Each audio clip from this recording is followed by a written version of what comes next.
Hey, what's going on, everybody? Welcome back to another episode of the Think Big podcast. Before we get started today, just want to say a quick apology.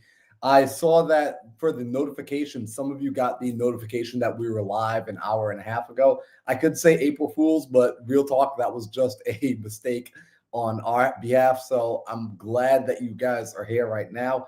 Hopefully, you guys had a great weekend.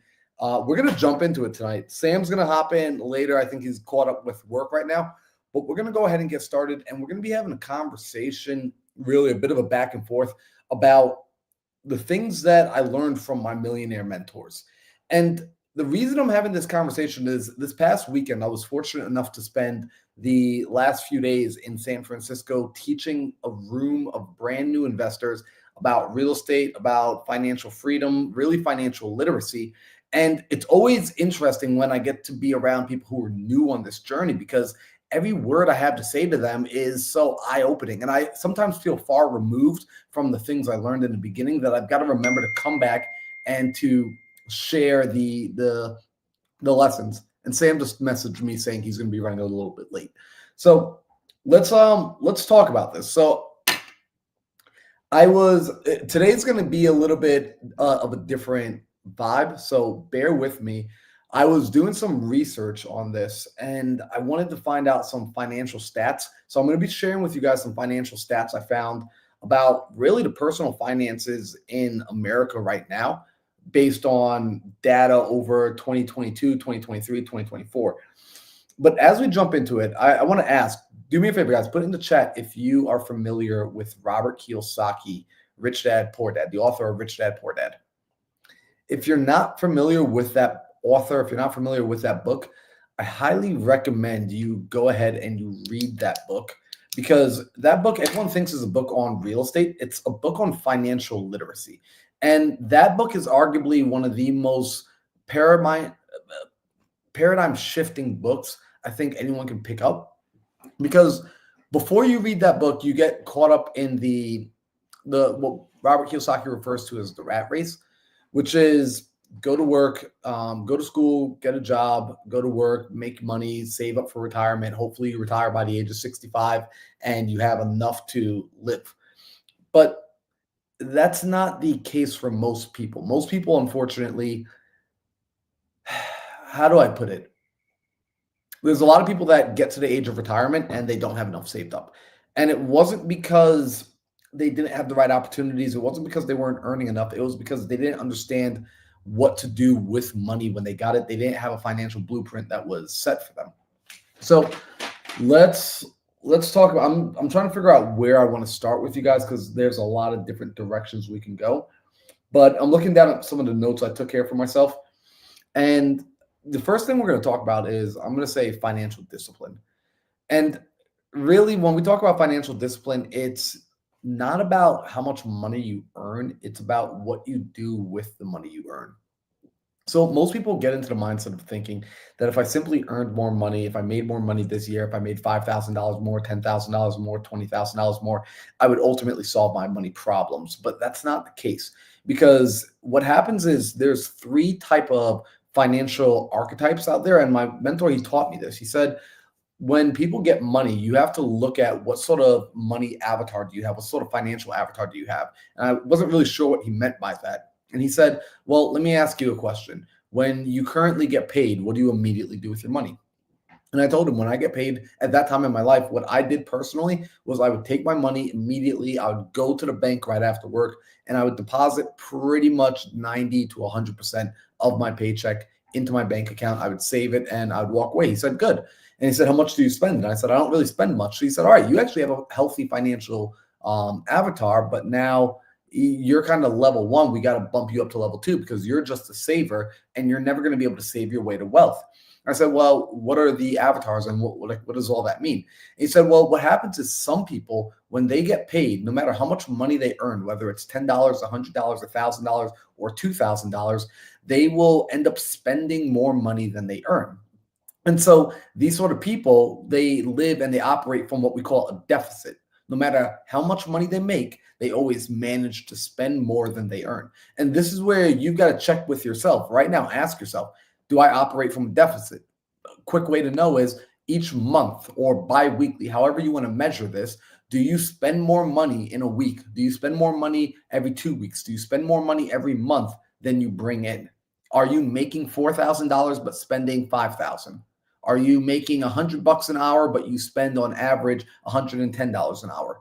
If you're operating from a deficit, the issue is no matter how much money you make, it will never be enough because you've conditioned yourself as a person. You've conditioned yourself as a character. You've conditioned your subconscious that no matter how much I bring in, I always spend more money. And so this is the first place we've got to start is identifying if I'm in a deficit. He said if anyone operates from a deficit, before they can bring any amount of large wealth into their life and be able to sustain it, they've got to first fill the hole. And this comes from identifying, first off, what am I even spending my money on? Really, when understanding finances, there's two main criteria that you need to get your mind wrapped around, which is income and expenses. And so we're going to put income off to the side for a moment, and we're going to talk about expenses because you might not know yet how to increase your income. You might be stuck at a certain income level. We'll talk about that in a second, but let's talk about your expenses because your expenses, no matter where you're at, is something that is typically in your control because your expenses are also connected to your, I call it self-discipline. When controlling your expenses, I'm not a person that believes you need to create a life that completely restricts your ability to spend. However, you should create a life where you're in control of your spending. I'm not the person that's going to say, don't buy the Starbucks coffee if you want the Starbucks, right? I know Dave Ramsey beats on people saying, don't get the Starbucks. Look, if you want the Starbucks, if Starbucks brings you joy, if Starbucks helps you be productive, go ahead and factor into your life the ability to purchase Starbucks. However, you need to look at the season of life you're in right now, and you need to identify, are there places where money is going out that doesn't necessarily need to go out? Are there some holes in my life where I'm just dripping and I'm oozing and I'm letting out money without paying attention that's not serving me at a higher level? Because what you've got to do is first you've got to go and fill the holes. See, I wouldn't tell you to build a bigger boat if every boat you build always has holes in it. First, I'm going to tell you to build a boat that doesn't contain holes. And so what's interesting is there's a board game called the Cash Flow board game where if you guys have never played this game, I highly recommend you go out and buy this board game. I have no affiliate links for you. It's just go out and get it on your own. Probably like 40, 50, 60 bucks for the board game, but a great board game. And in it will show you that sometimes you land on these spots in the game where you end up buying doodads and you have these expenses that prevent you from being able to win the game, or it makes it harder for you to win the game. And so the first place I tell people to look, and I was taught by my mentor, is look at your expenses and figure out which of those expenses can be gotten rid of. Are you paying for subscriptions that you no longer need? It would blow your mind how many people, if they looked at their credit card statement and really took a minute to analyze it, would see that they're spending an extra couple $100 a month on expenses, on subscriptions, on things that they no longer utilize. Very much like some of you have been watching what's been going on in the government with Doge, and they said that Elon was finding that the government was paying for subscriptions for programs that we're no longer using, or we're paying for 10,000 seats and only one person has even logged in the last year. And so it happens on a low level and it also happens on a large level. And it's the reason I'm telling you to take notice of this, because some people are going to say, well, Marlon, it's only $20, it's only $5. It doesn't matter. It does, because it's a behavior, it's a pattern. And if you don't nip the pattern while it's small, that pattern will follow you and it will scale with you. So people always talk about this sexy buzzword. I want to scale, I want to scale, I want to scale. Well, what is scaling? Let's talk about this for a minute. Scaling, if you think about it, is when you take something and you enlarge, right? If you've ever played with Photoshop and you scale a photo, the photo begins to enlarge. And so what happens is, if you're trying to look at something and it's too small to see, it gets bigger and you're able to enlarge the photo and you can see it. So if there's a hole in that photo, when you enlarge, guess what? The hole also gets larger. If you spend and live at a deficit, and right now, let's say you live at a 10% deficit, you spend 10% more than what you make, then if you're only making $100, that 10% deficit is only $10. But if you start making $1 million, your deficit is you start spending $100,000 more per year than what you actually earn. So now you start to get into this position where the more you earn, the more it hurts you. And this is why it's important to understand what that financial blueprint is, what your financial avatar is, and to if recognize if you're operating from a deficit, the first thing you need to do is recognize it, acknowledge it, and then look for ways to reduce your expenses. Reduce your expenses. So if you're able to reduce your expenses, typically most people are able to reduce their expenses to a point by getting rid of not just like you're getting rid of the things you don't need or want. Okay. That's what I'm going to recommend. I'm going to recommend get rid of the things you don't need or want. There are still going to be things in your life that maybe you don't need, but you really want, keep them. That's the flavor of life. Like if someone told me, Marlon, you can't ever go out and eat at your favorite restaurants, you can't eat. I'm going to say, forget you. Like that's not the sort of life I want to live. But I'm okay letting go of the things that I don't need or desire. So great. We reduce our expenses. And now let's say we get to a place of being at a break even. I make $5,000 a month and my expenses are 5,000. My mortgage, my car bill, my insurance, my whatever. I'm at this break even. Well, the interesting thing about being at a break even is now I'm making just as much as I spend. This is middle class. This is typically where the middle class lives. And nothing wrong with break even as long as you're young, you're healthy, and the game of musical chairs never stops. When the economy's good and jobs are plentiful and businesses booming and everyone is transacting, awesome time to be at that break even because it feels like everything's all right. We're just going day to day. But inevitably, it's inevitable that it will happen. We have ups in the market, we have downs in the market. At some point, we're going to go through a down. And those people that have been hovering at break even, what happens is they get rudely awakened to a reality that they don't have enough, that they didn't properly prepare for this. And so you don't want to stay at a break even. When you get to a break even, it's the first signs of you have enough discipline that you're not spending more than you make. But the goal isn't to stay at break even. Break even is kind of getting to ground zero. So we got out of the hole. We're at ground zero, which is good. I'm going to congratulate you because that's progress from if you were at a deficit.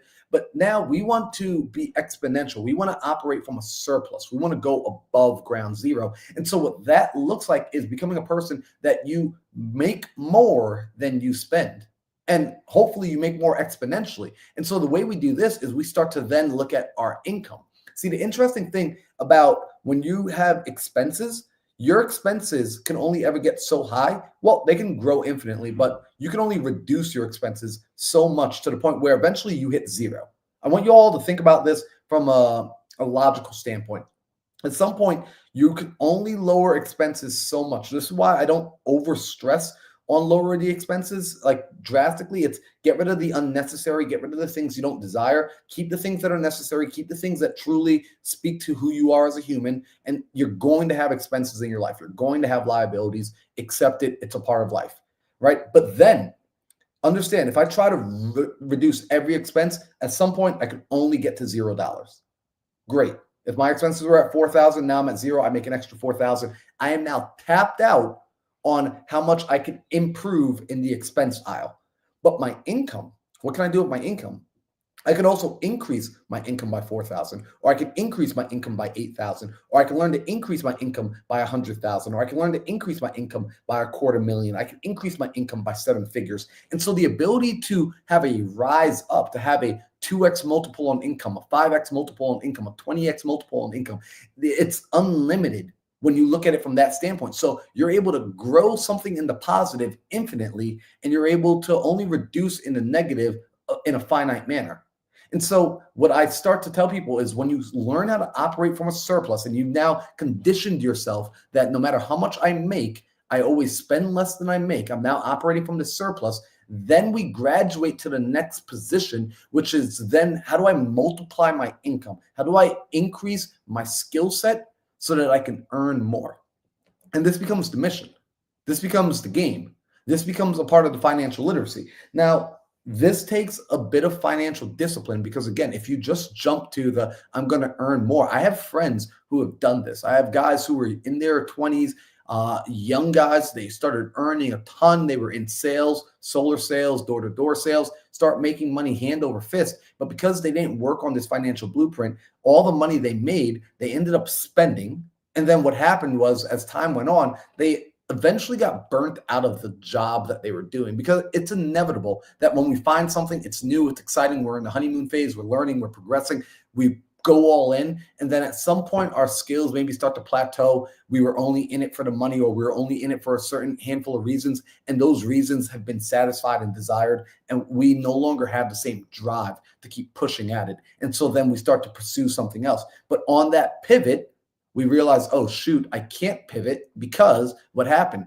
I propped up this lifestyle based on this activity. I no longer want to do this activity, but now my lifestyle costs so much. So you want to have this discipline. And now with this discipline, Robert Kiyosaki taught something so critically important, which I had to come back. And this is why personally I reread the book, Rich Dad, Poor Dad. And my mentor, my first mentor, a gentleman by the name of Pip Stellick. Pip, I appreciate you. Pip, if you're watching this, I love you. You're probably not watching this, though, because you hang out with your family when you're not working. And so I appreciate that about you. So you don't sit down and really watch much of anything. What's up, Sam? I thought you were Pip for a second, because I was like, how crazy would that have been if Pip just like popped into the room? Do you want me to go get Pip? I can leave and get Pip and just have him come on. I mean, I think we can make it happen. Dude, But if you got no, Pip, that would be freaking awesome. But I'm happy to see you as well. And it's funny. The reason I'm happy to see you is because this is something that, as I'm talking about, so I just finished talking about how basically your expenses, you can only ever reduce your expenses so much. And then at some point, it's good. You want to be able to, I don't believe in the Dave Ramsey, don't enjoy a couple of Starbucks. If Starbucks is your thing, go and buy the freaking Starbucks, right? If you like traveling, go and travel. If you want a sports, like whatever it is you want, allow yourself to want the things that you personally want. Get your needs, get your desires, get rid of things that are unnecessary or that you don't actually desire. But here's the big thing. You have to have the financial discipline to know the difference and to know that season that you're in. And ultimately, it's really about being able to operate to the season you're in, where no matter what season you're in, you really want to operate from a surplus. No matter how much money or how little money you think you're making, you always want to be in a position where you're not spending more than you earn. Because that's a characteristic, that's a financial discipline, and that will go with you even as you scale. Because once you have that under control, then you can start to properly put your attention on scaling your income, on learning how to multiply 2x, 5x, 20x your ability to earn. And that's where some magical things start happening, because now you are this high producing, high earner who can go out and create really what we call just piles of money, right? I call it a war chest. You're able to build yourself a war chest, right? And so, Sam, before I keep going, are you like, does that resonate with the way that you think about money as far as a financial blueprint, or do you have a different approach as far as when a person's going out? First, their job ultimately financially is to get themselves out of a deficit, to get themselves out of a place where they spend more than they make, possibly even get to a break even. Congratulate yourself when you finally get to that place of I make just as much as I spend, but then ultimately transition to I operate from a surplus. No matter how much I make, I always spend less, and I'm always keeping more than what I spend. yeah. So fundamentally, people have to. I'm gonna hold this. You can't out earn your way out of bad habits. I'm a firm believer of this. We know this because we see a lot of guys who come up, make a ton of money, and then the second they make their first big paycheck, they buy a Rolex or a gold chain or a Lambo, and then they go to clubs, and then they'll spend their way out of the big paycheck. And so the reality is you have to be able to break bad habits so you don't carry them with you.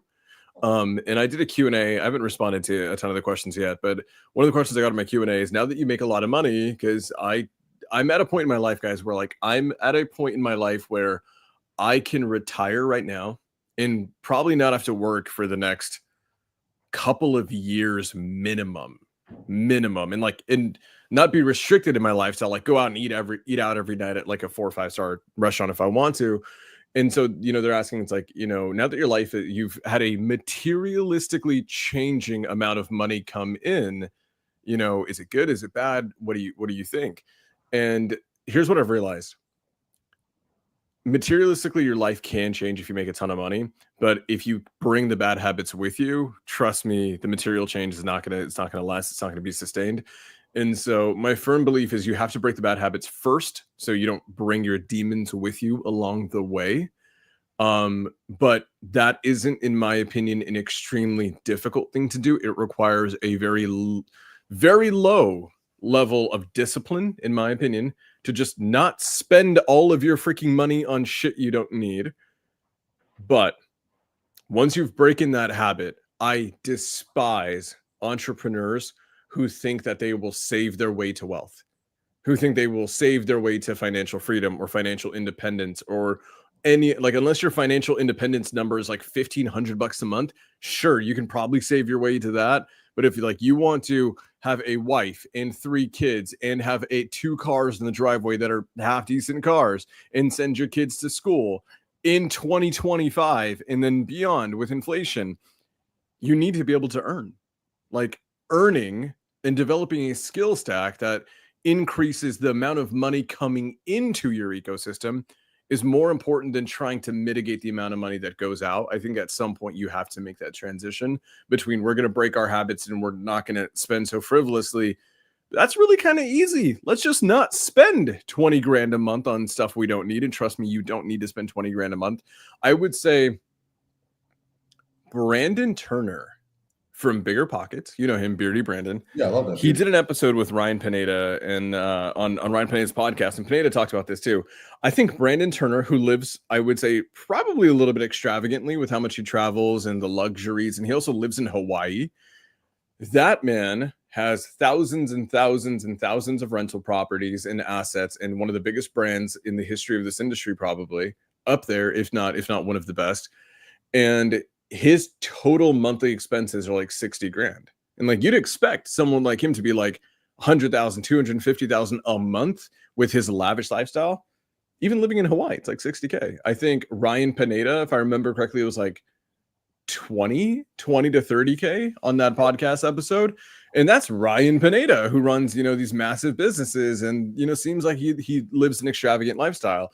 And to your point, your monthly expenses, even if you're eating out and having a nice car, it's like your expenses tend to cap out pretty quickly, but your ability to earn on the front end of bringing money into your ecosystem, oh my God, it's nearly infinite. And it's actually kind of crazy because the journey that I'm on right now. And it's been weird because when I first got started, I was like, man, if I could make a couple $1,000s like a month in real estate wholesale, like I'm set, I'm good. And then we got to a point where your financial thermostat changes as your skill stack gets better. Then my skill stack was cool, 10 grand a month because we're closing a deal in a month. Then it was 20 grand a month. Then it was 30 grand a month. And we hit our 6-figure February. And then now 6 figures a month is a thing. Now we're at a point where we're stabilizing. Right now, we were trying to stabilize $20,000 a day. And here's the reality. That's a lot of money. I don't know what to spend it on.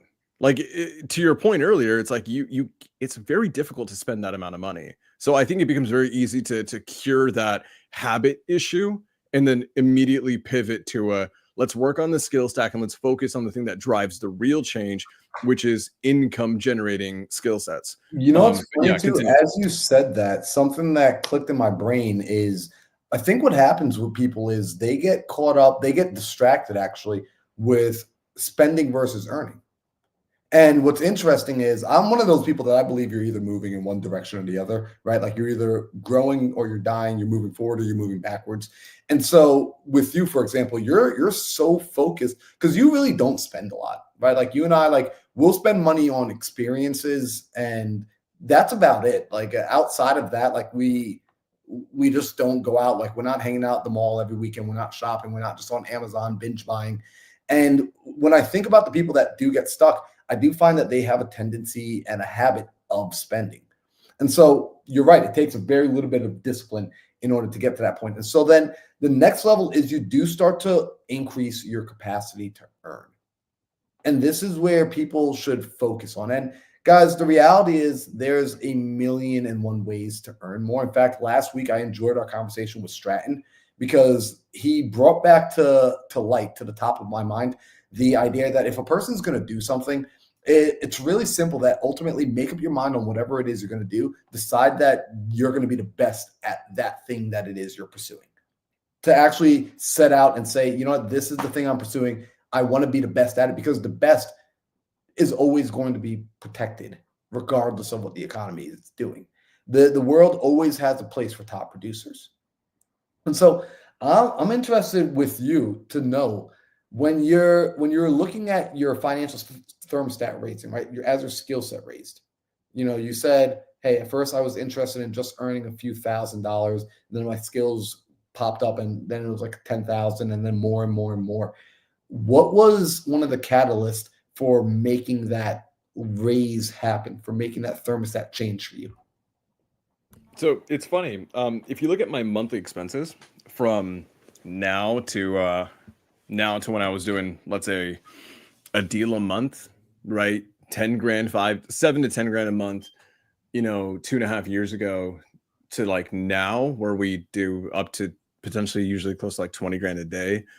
The reality is, it's interesting. My monthly expenses haven't changed very much. The only difference, I will be really, really honest with you guys, is, and it's funny, and this just goes to show a personality. Maybe it's a personality characteristic thing. Like, I've always kind of lived like I was a broke college kid. Yep. My dogs have better quality food, and that's expensive. And you know me, I'm always going to take care of my pups. And then I've got an SUV that costs like 100 grand, but I bought that so I could take all of my dogs to the beach as often as I like.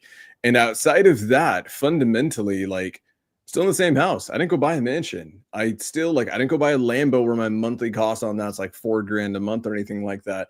I'm not like, I still ordered like 3-star rated food on DoorDash, because I'm like, what's the minimum amount I have to hit to get free delivery? It's like $12. I'm like, that's my number. And you take good habits with you when you live a certain way, and you're okay with that. But to your point of like, what were the things that incrementally along the way that had those big paradigm shifts, or those big, where you can correlate a massive material change in my life in terms of the money coming in?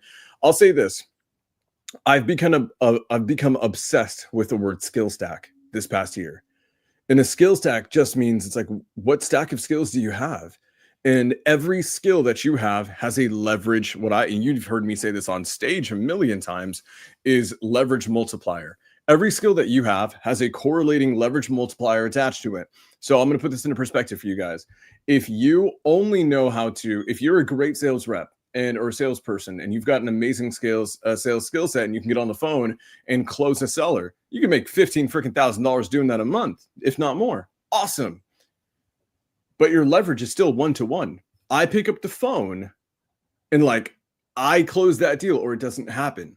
What is the next level of, a skill stack that will materially change your life?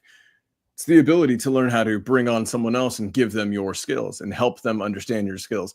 Now you can 2x that type of output, because now you're still doing it, and you have someone else doing it as well. You want to take it another level up. You learn how to formally hire and bring on several people, and then you're not a closer anymore. You're a sales manager, and it's a different skill set. It's a different skill sets added. That skill stack is managing human beings is different than, teaching someone how to close is different than closing yourself, right? Mhm. And so, but once you do that, here's what's interesting. You can now multiply your output by like 5x, because you can hire 5 guys all at once. And then you can grow from there. Then you learn how to become a sales director, and then you learn how to become a proper CEO and hire a COO. And every step of the way, the key with me is this, man. I've been obsessed with gaining skills that increase leverage. I think a lot of people, they want to learn how to underwrite. Then they learn how to close, and then they learn how to disposition, and then they learn how to hire an executive assistant, and that's about it. And then what you end up seeing is, you take this 10,000 step foot back, is that over the course of 3 years, they aggregated all these skill sets, but they're all 1-to-1 leverage points, right? I look at guys that you and I look up to, people that we study, the Hermosis, the Morbies, the people like that of the world, who are just world empire builders. And they gain so many skills, but they will never chase a skill set that isn't higher leverage than the skill set they just mastered. And I think that's the key. And it's funny, when you look at entrepreneurs like that, you eventually start entering the Warren Buffetts of the world, who they do 1 or 2 things a year and they make billions. And so the fun fact, we always look at all these people and they make it look easy when, they make it look so easy sometimes because it's like they just hang around, they post on social media a little bit, and then all of a sudden they're making billions. And you're like, dude, I'm running around like a chicken with my head cut off doing all of the things. Well, it's because you have 20 different skills and 20 different activities that all give you a one-to-one output. So it's like for a day, you can maybe have 20 outputs. Them, they do one damn thing a day, but that one damn thing is worth a million on the output.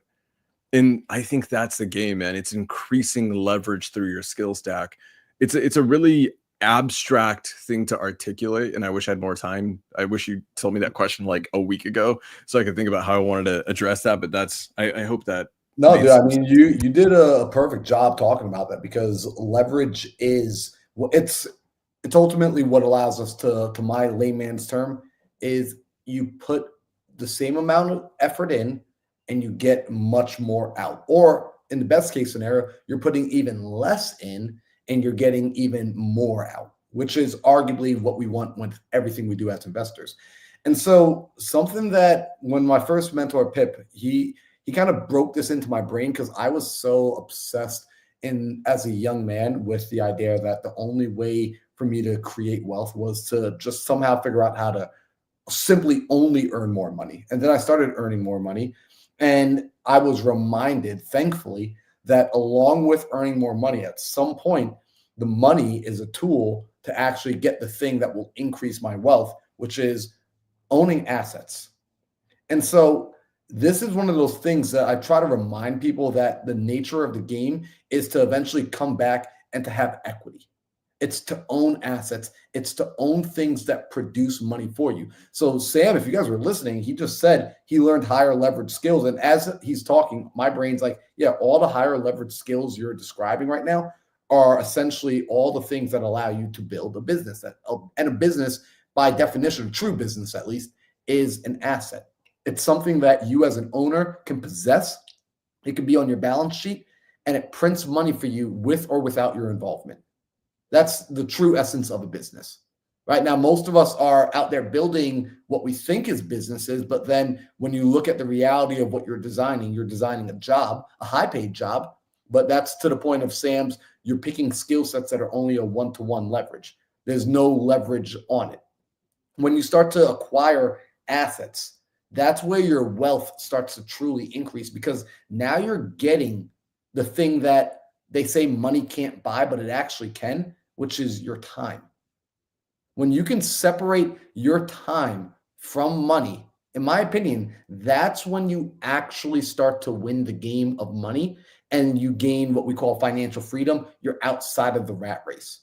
Sam, is that something when you're looking at your own financial situation? Was that ever like the thought process for you as far as like at some point I need to be able to separate myself and give myself the option to have my time? Like, did you think in terms of time as you were on the financial accumulation journey, on the money accumulation journey, or was it really just like, hey, I'm just trying to buy Wyoming and just take over the entire state? Take over the state, turn it into the biggest animal sanctuary of all time. Here's my take. Um, I'm gonna speak to my situation. I am not married and I don't have kids, so I don't have a lot of the constraints that a lot of other people have. Right? Reason Other people, it's like single. you got to check out a certain amount of time, and you gotta be with the wife, you got to be with the kids, otherwise you're a terrible husband and a terrible father. I don't have that constraint right now, and I don't want to say constraint. I don't have that circumstance in my life. That is not my situation, um, and because of that, I'm very self aware that down the road I may not have like I don't want to work 60 hours a week, 80 hours a week, 90 hours a week. I don't.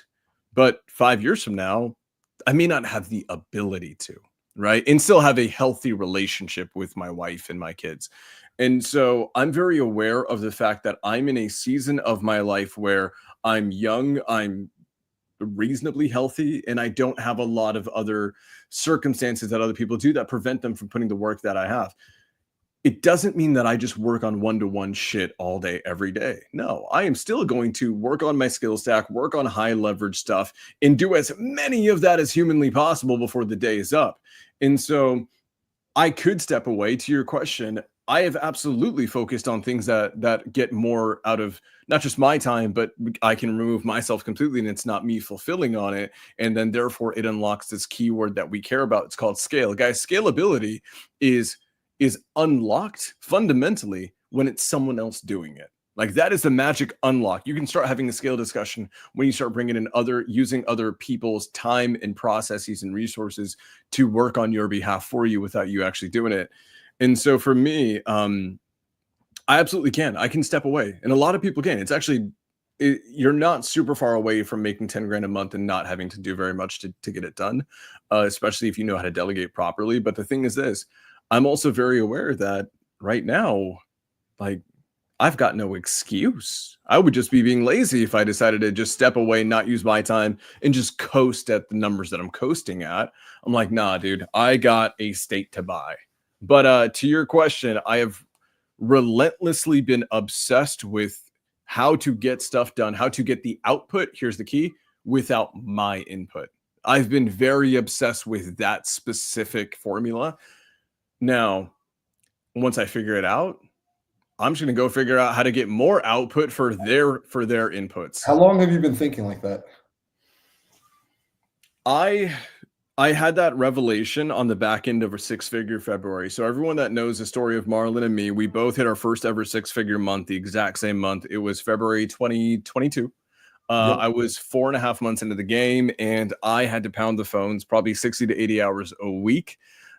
Sunrise on the East Coast all the way to sunrise on the West Coast. So it's more than 8 hours, 10 hours of calling. I was time zone hopping to get as much time in as possible. I made $121,250 in 30 days. That was a paradigm shifting amount of money for me at the time, in a way, but it did give me a grand revelation. If this is what success looks like, I don't want success. And so here's the key. I found a way to win the game, but it was a game that I didn't want to play. And so I found there was other ways to do it, to make the money, to make more money, and not have to be me locked in a room for 60 hours a week listening to a phone ring because I'm calling sellers. And it doesn't mean that wholesaling is bad, and there's a lot of great ways to do it, but there's ways to build a wholesaling company where you have time freedom and you have financial independence and you have leverage, and there's a way to build it where you absolutely hate your freaking life. And so that's where I learned, man. It's not into, I'm going to quote Marlon Johnson. I learned that month or after that month that it's not this or that, it's this and that. I want to have this money, but I'm going to do it on my terms. And I think that was the big unlock for me. That was the month, man, where it was like thrown at my face. And I was like, cool, I need leverage. Yeah, and that's one of the things, by the way, that I kind of started this off by saying like what my millionaire mentors have taught me over the years, and that was one of the biggest lessons that I had been playing my entire life with a this or that mindset, and it was so black or white. And then they started to open my mind up to, well, dude, everything's negotiable. Why don't you just ask for what you actually want? Why are you settling? And so that's one of the things that also you need to understand financially. The difference between the wealthy and the poor is the poor people. Here's an interesting thing: poor people and rich people both make money. The only difference is rich people take the money on their terms, poor people take the money on somebody else's terms. Someone else is telling them when to check in. Someone else is telling them how much they're going to make. Someone else is telling them how much they're going to keep. Whereas the wealthy, we decide for ourselves what the terms of the engagement will be, including how we go about earning it. And to Sam's point, if you start earning it in a way that isn't aligned with you, go and figure out how to make it aligned with you and then go do it. And your hard work comes in the form of shifting reality to fit you. Sam, I want to know, out of curiosity with you as well, when did you start paying attention to your finances? Was it something that you've been watching all throughout your life? Did you start paying attention a little bit more when you stepped into entrepreneurship? Did you start? And I know there was different seasons of like you pay much more attention. Like I know you and I have had conversations about like what our net worths are and things of that nature. But when did that, I don't know, switch or filter turn on where it became something that you would say you were more actively monitoring? I would be honest in saying that a part of me feels like the answer is like a little too late. Maybe I wish that I think hindsight, we always wish that we started paying attention to things a little bit sooner. Mhm. But I was so dead set on living in my skill stack and living in my strength that I was like, I'm gonna pound the phone, I'm gonna close deals, I'm gonna build sales teams, I'm gonna get good at marketing, all the same sing stuff. And I tended to not pay attention to finances. And so it's funny, a business partner of mine, Sasha, it was funny for her. She got into after working with me for a while. She's like, Sam, you were really good at making money, but you at the time, she was just like, you kind of suck at like managing the money behind the scenes, like paying attention to bookkeeping and accounting and all these things. And I'm like, we're hyper profitable. I don't care. It's like, it is what it is. Now, Sasha, polar opposite. She has like her accounting dialed for the next 5 years, right? She knows where every penny's going 5 years from now. It's amazing. And so polar opposite. And then it was funny. I came to this revelation, man, where I was just like, I cope with anxiety as an entrepreneur by making more money. I'm like, something stresses me out. I'm just like, I've understood this, guys.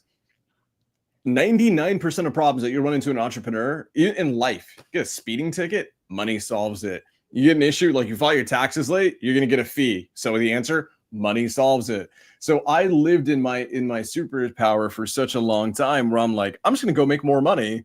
And I'm just going to like forget everything on the end, right? Forget everything after the fact.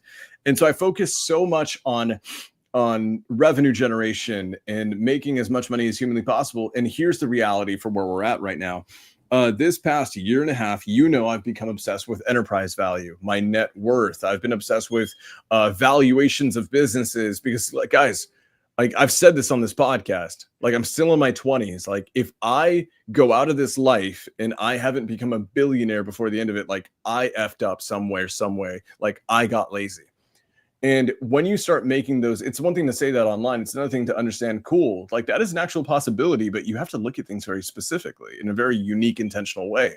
And so when I started becoming obsessed with enterprise value and being about what I say I'm about, like wanting to become a billionaire, wanting to make hundreds of millions of dollars a year, you then have to pay attention not to the amount of money you generate, but also the amount of money that gets spent out, the amount of money, like every time where it goes. Because guess what, guys, for those of you that want to get into business acquisitions or you want to have a business that's sellable and this, that, and the other, you want to be a billionaire, whatever, businesses, 99.9% of businesses are valued not based on their revenue, but based on their profit. Like that's the interesting thing. And so you have to optimize for profit. And so when I became obsessed, man, and then I just started seeing a lot of the industry where it's like everyone talks about top line numbers. And it was kind of a big paradigm shift for me when I found a big personality in the coaching info product space, real deal operator, real good at what they do. They were at a point making over 30 million a year, and that was their vanity number. And they were taking in of profit, maybe about $1 million a year. And it's like, to me, I'm like, a $30 million a year business is an extremely intensive business. Oh, Like you're not stressful. doing 30 million a year with 2 or 3 guys, from home. That is a massive machine to manage. And you're doing all of that for $1 million in profit. And then I started becoming awakened to the idea that, oh, cool, the real deal players, they don't give a damn about revenue or top line sales or any of these things. They care about optimizing for profit. And that unlock in my brain is like, man, if I want to sell a business for 8 figures, well, guess what? I need to focus on profit. And that trickled as I started optimizing my business and I started seeing my profit margins increase in my business. I became obsessed with applying that to every facet of my life. And then when you do bookkeeping for your business, like formally in a very good way, you know what ends up happening? You will eventually start bookkeeping your personal life. And then you will start exposing yourself for being like frivolous and stupid and spending money on stupid stuff. And funny enough, now, guys, if you guys want to be more aware of it, have fun with AI. Like you can have ChatGPT. We talked about this in the past. Do your bookkeeping, and it will sarcastically tell you what you suck at. And so I think there's ways to also gamify things now, and I think that's helped. I think that moving forward, man, if more people understood that you could have accountability, track your expenses, track your profit, track your net income coming into the household, that actually matters. That's what matters. Like top line doesn't matter at all if you lose 99% of it. And then you can also gamify it. and you can have AI do a lot of the legwork and helping you understand these things, it's going to make it a whole lot less scary. And so I think I had very much a fear, similar to a lot of people do, when you start confronting profit and confronting your own personal spending habits. It's like you kind of don't want to look at it because you know it's going to be bad. And it is, until you go through it and then you figure out all the issues. And then here's the crazy thing, guys. Go through a few months of bookkeeping on your personal side and your personal expenses. And then you will find out all the things that you don't need. You will find out all the places you're leaking money that you can't invest back into your business or invest into quality experiences with your loved ones, right? You're just spending stupid money doing dumb stuff that you don't need. And then you will start reclaiming money. And there is something powerful about that, in my opinion. And dude, it becomes empowering to be like, cool, I'm killing that subscription, getting an extra $50 a month, getting an extra $100 a month. And it's like, dude, still spend the $50 a month, but do it to something more meaningful. That $50 a month, cool. I'm going to buy flowers for my girlfriend once every month and just surprise her with that and have a better relationship. At least it's going towards that. And that's something conducive that I care about than some streaming app that I never logged into. And so I think that's a better way of viewing things. Yeah. Well, you're 100% right. You're taking back control.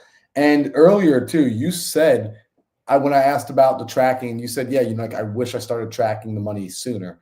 And so when you say you wish you started tracking it sooner, are you talking back like, hey, just like earlier when I was starting to make more money, or is it even like prior to making more money, like you wish this was a habit even before you started making life-changing money? Because you feel like it would have potentially have sped up the process. Like, do you think, because what happens is, I know a lot of people are in a situation where they're not making that money yet. And they're like, Sam, it doesn't make sense for me to track money yet. I know I'm in a deficit right now. I know I have credit card bills. I know I have student loans. I know I have a mortgage. I know I have a car note. And like, I'm just not making enough. So the only thing tracking is going to do right now is make me feel depressed. Why would I want to track this? Is that how far back we're talking? Or are we talking, hey, don't start tracking until after you start making money? I want everyone to hear me when I say this. The second that you get a freaking LLC is the second that you start tracking. And here's why. If I was tracking from the get-go, here's for anyone that doesn't confront in your bookkeeping and your accounting, here's what will happen. Over the last 2, 3, 4 years, I've made a reasonable amount of money. I would say a decent amount of money for someone who's young in the industry. And here's what's funny. There were things that I identified as that I held a lot of power. I'm like, I live in this model. I breathe this shit. But then the bookkeeping will confront, hey man, you made like 50 grand that year in profit doing this. And it's like, but you did this other thing that you put no time, no energy, no attention into. You didn't even have to fulfill on. And you made 98,000 pure profit. And your time to fulfill that was over a course of a year, like 10 hours. Versus this, you spent 40 hours a week grinding away on, had all this mental capacity going towards it. You were miserable. And then, so here's the other thing, guys. I get it. There is friction there. You're going to have to go through that, and eventually at some point. Might as well go through that friction early on, because as you start spending and money does start coming in, profit starts coming in. Here's the beautiful thing. You will then let data make the decision for you. And you're not like me wasting 2.5 years of my beginning journey trying to be something that I wasn't, or living in an identity that didn't actually serve me. And it's funny, Marlon, could you imagine if I spent my entirety of my existence like being Sam Singh, the closer that I was? Like, I still would have made $1 million. I would have made more than $1 million by now. But compared to what I'm doing now, it's obscene, the level that we've been leveling up to. And I think the earlier you start tracking, the earlier you can confront problems. Here's the key. You said, they're going to be like, okay, well, I don't want to do it because I know it's going to be bad. I know it's there. And it's like, and I just kind of want to hide from it. I hate hiding from problems. Yep. Because when you hide from them, they never tend to actually go away. They find a way of festering. They find a way of sticking around. And then you never make it a point to address them. And you kind of just do the bare minimum that you need to keep the monster at bay. But I'm like, Guys, let's not do that. Don't do the bare minimum to keep the monster at bay. You need to call in a freaking exorcism team and get that shit out the house completely. And you only do it by addressing that it's there and confronting it head on. So you want that. You know, one thing I do love about Dave Ramsey, I'll say this. A lot of people, they have this like this mental kind of drag when it comes to their mortgages or their car payments. You know what they do though, Marlon? They will make the minimum payment for life and never pay it off because they can't escape interest. And they're wondering 42 years later, why am I still paying my monthly mortgage payment? What I appreciate about him is he's like, dude, that's scary debt, because most people's biggest debt they'll have in their life is their home. He says, let's confront that shit head on and let's put all of our being into paying that thing off in the next 2 to 3 years. And you know what ends up happening? People do it because they make it a priority, because they face it head on. So all those things, your student loans, right? Your car payment, your house, the business, the lack of profitability in the business because you know your closer kind of sucks. Guess what? When you make it a priority to confront it, you make it a priority to fix it. The sooner you fix it, the sooner your life gets better. So long way to answer this, Marlon, from the freaking get-go. I wish I started right off the bat. Well, dude, Sam, I'm like smiling over here because I wrote down something that in my notebook that people will habitually avoid the problem. And what's so funny is by not doing the thing, it's like whatever we repeat, we reinforce, right? It's reinforcing a pattern. And so whether they realize it or not, you're reinforcing the pattern every day of avoiding your problems. And you're using this one problem over and over and over to reinforce the characteristic that you are somebody that avoids the hard stuff in your life. Whatever hard things in your life come up, you avoid it versus facing it straight down. So absolutely love that. Absolutely agree with that. And I'm a big fan of, guys, start tracking even in the smallest of ways now.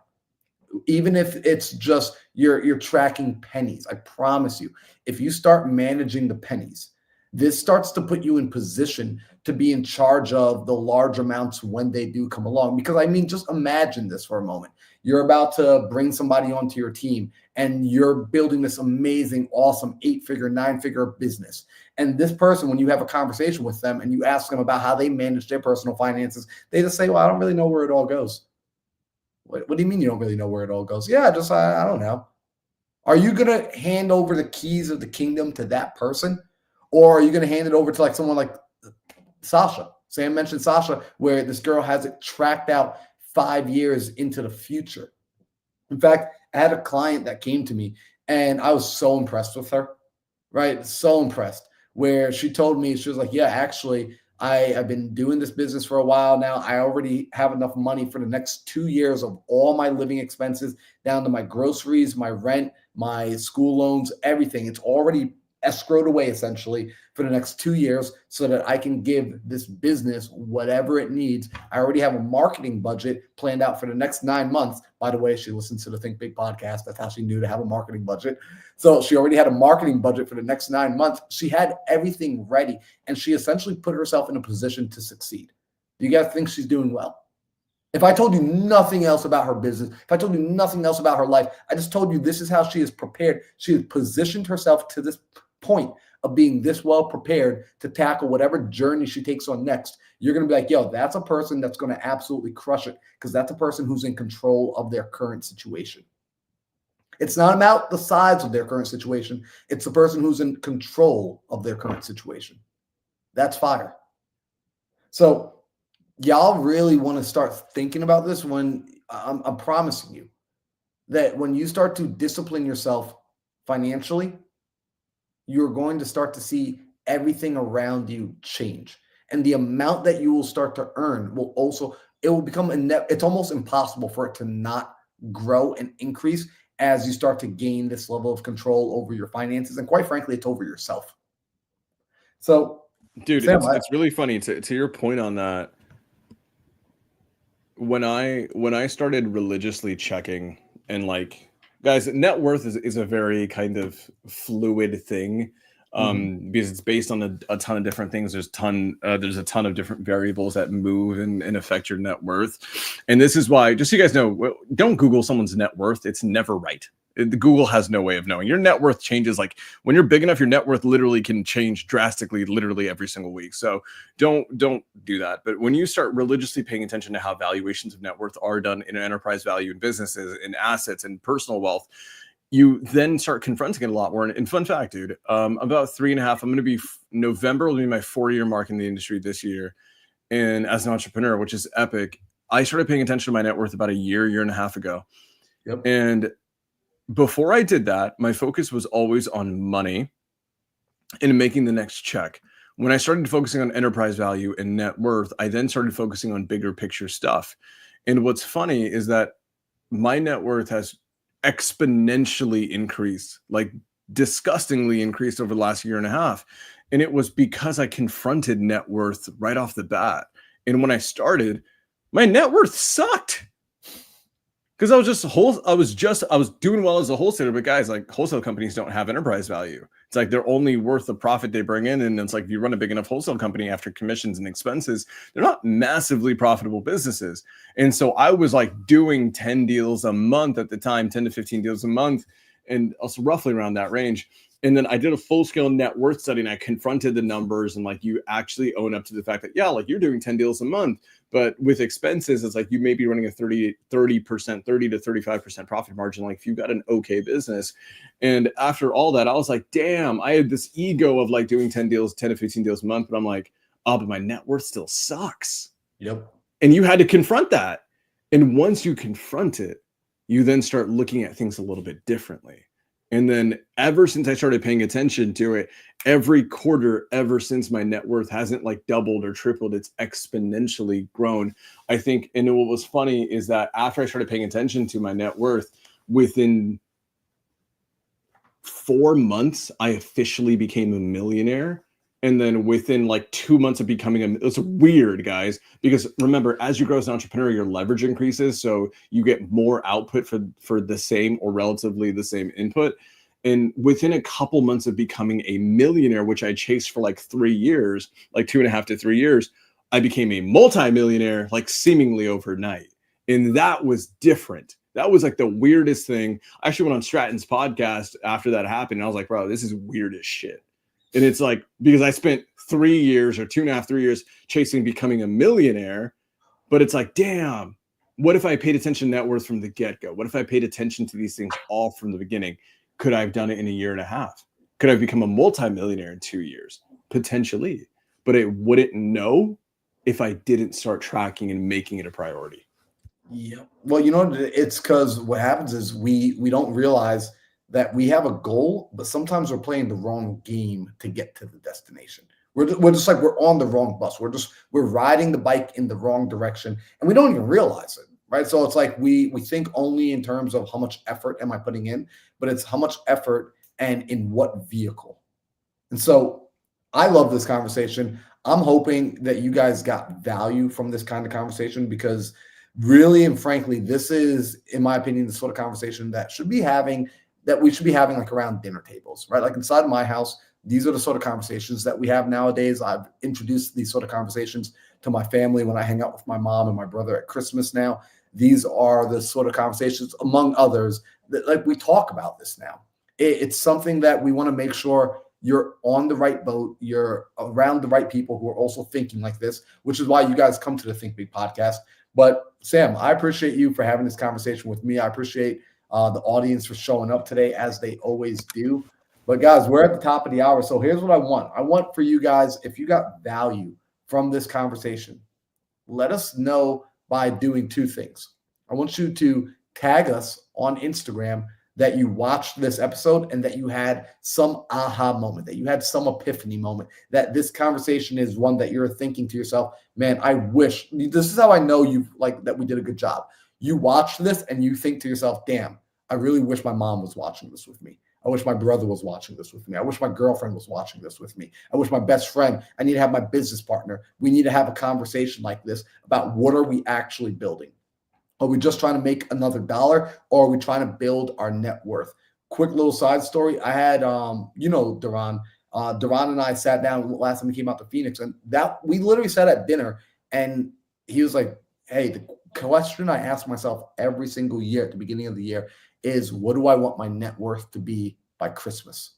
Every year I ask myself, like, what gift of net worth do I want to give to myself by the end of the year? How many more 7 or 8 figures do I want to add to that number?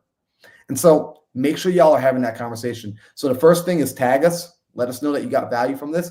And the second thing is go ahead and share this with a friend. Share this with somebody that you know their goal is to gain financial freedom. Their goal is to increase their financial literacy. Their goal is to break the chains of generational curses in their bloodline. And you want to make sure that they get there by being armed with the proper perspective. That's how you guys give back, and that's how you pay it forward.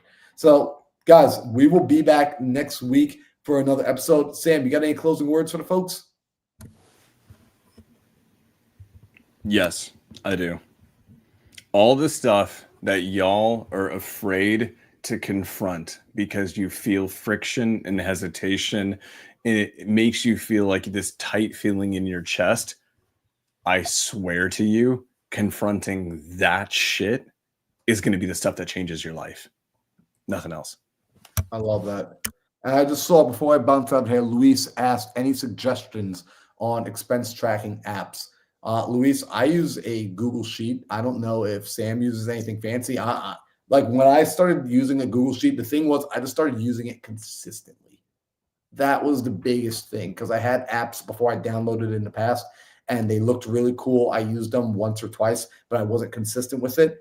For whatever reason, I manually enjoyed putting the numbers into the Google Sheet personally, and that made me come back and once a week on Sundays, typically after church, I sit down and I just do a full financial audit every week. The first time it took a long time, and then after a while, you know where your numbers are and you know how to get your numbers and your data. Once you caught up on the backlog, it's pretty easy to keep it refreshed going forward.